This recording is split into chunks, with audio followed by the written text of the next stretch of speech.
Hi there, welcome to the Treehouse. My name is Sarah. I'm a program assistant out here at EcoJ, and I've got a couple of stories to read to you way up in our treehouse in the beautiful balcony that overlooks our pasture and the woods and a pond. So come on and follow me.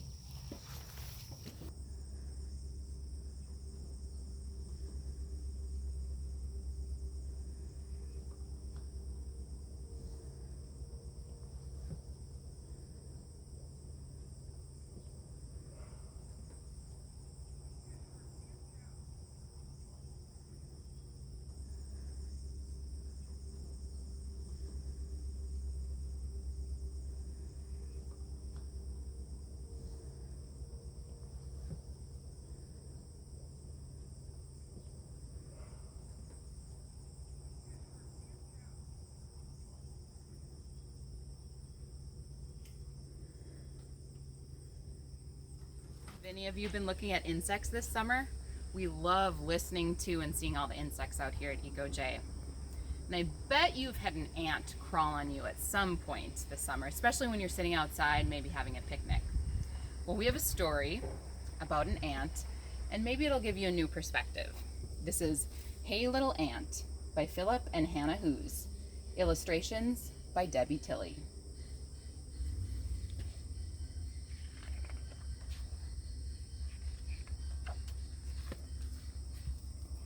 Hey, little ant down in the crack, can you hear me? Can you talk back? See my shoe? Can you see that? Well, now it's gonna squish you flat. Please, oh please, do not squish me. Change your mind and let me be. I'm on my way with a crumb of pie. Please, oh please, don't make me die.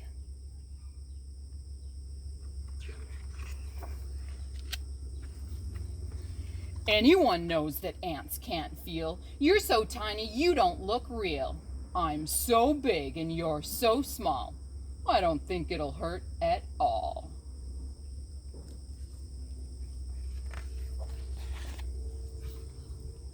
But you are a giant and giants can't know how it feels to be an ant. Come down close. I think you'll see that you are very much like me.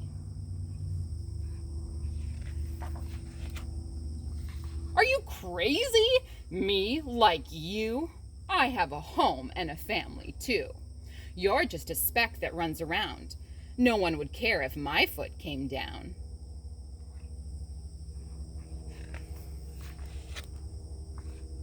Oh, big friend, you are so wrong. My nestmates need me 'cause I am strong.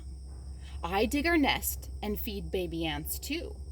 I must not die beneath your shoe. But my mom says that ants are rude. They carry off our picnic food. They steal our chips and breadcrumbs too. It's good if I squish a crook like you.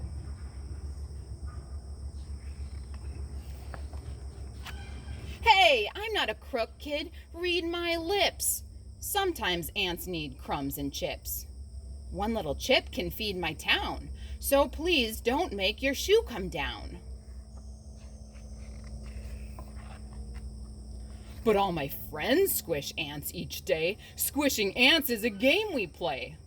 They're looking at me. They're listening too. They all say I should squish you.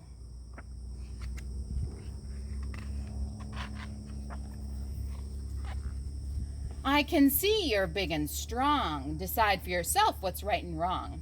If you were me and I were you, what would you want me to do?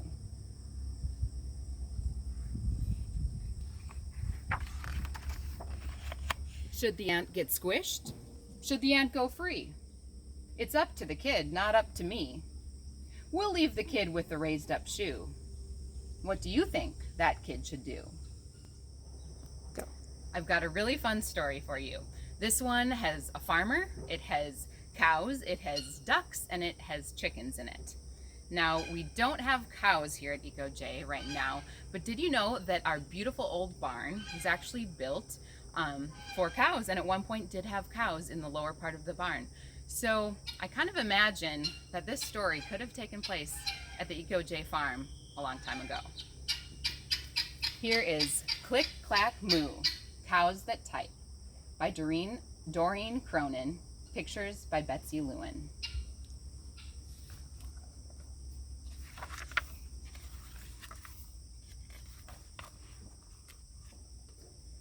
Farmer Brown has a problem.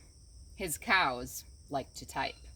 All day long he hears click, clack, moo, click, clack, moo, clickety, clack, moo. At first, he couldn't believe his ears. Cows that type? Impossible. Click, clack, moo, click, clack, moo, clickety, clack, moo. Then he couldn't believe his eyes.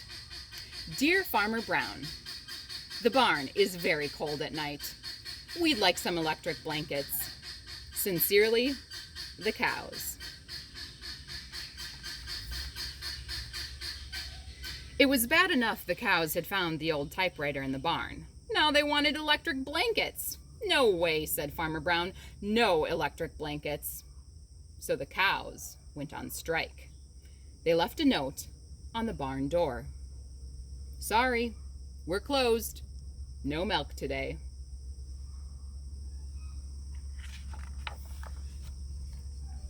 No milk today, cried Farmer Brown.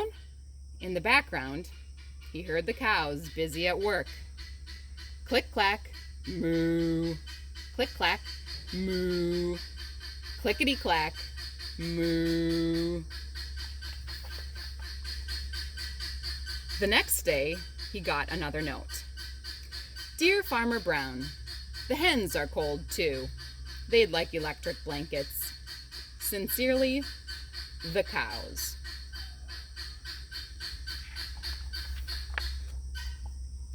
The cows were growing impatient with the farmer. They left a new note on the barn door. Closed. No milk, no eggs. No eggs, cried Farmer Brown. In the background, he heard them. Click, clack, moo. Click, clack, moo. Clickety, clack, moo. Cows that type! Hens on strike! Whoever heard of such a thing? How can I run a farm with no milk and no eggs? Farmer Brown was furious.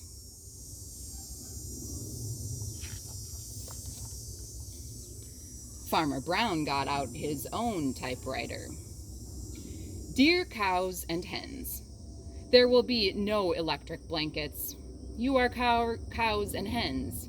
I demand milk and eggs. Sincerely, Farmer Brown.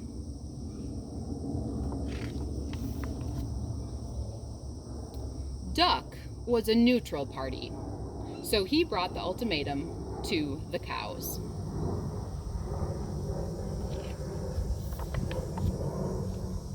The cows held an emergency meeting. All the animals gathered around the barn to snoop, but none of them could understand moo. All night long, Farmer Brown waited for an answer.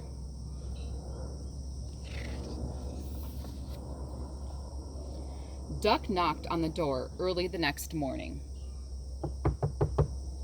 He handed Farmer Brown a note. Dear Farmer Brown, we will exchange our typewriter for electric blankets. Leave them outside the barn door, and we will send Duck over with the typewriter. Sincerely, the cows.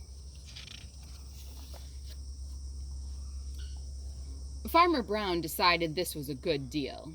He left the blankets next to the barn door and waited for Duck to come with the typewriter.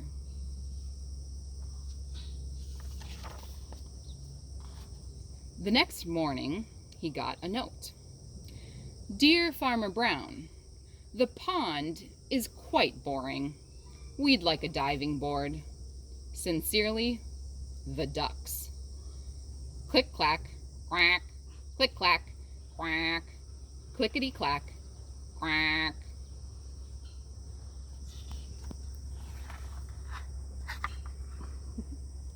The end. Thanks for joining me in the Treehouse for some stories. I hope you've been reading lots of good things these days, and maybe you can even find a favorite book and head outside to a comfortable spot and read to someone special to you.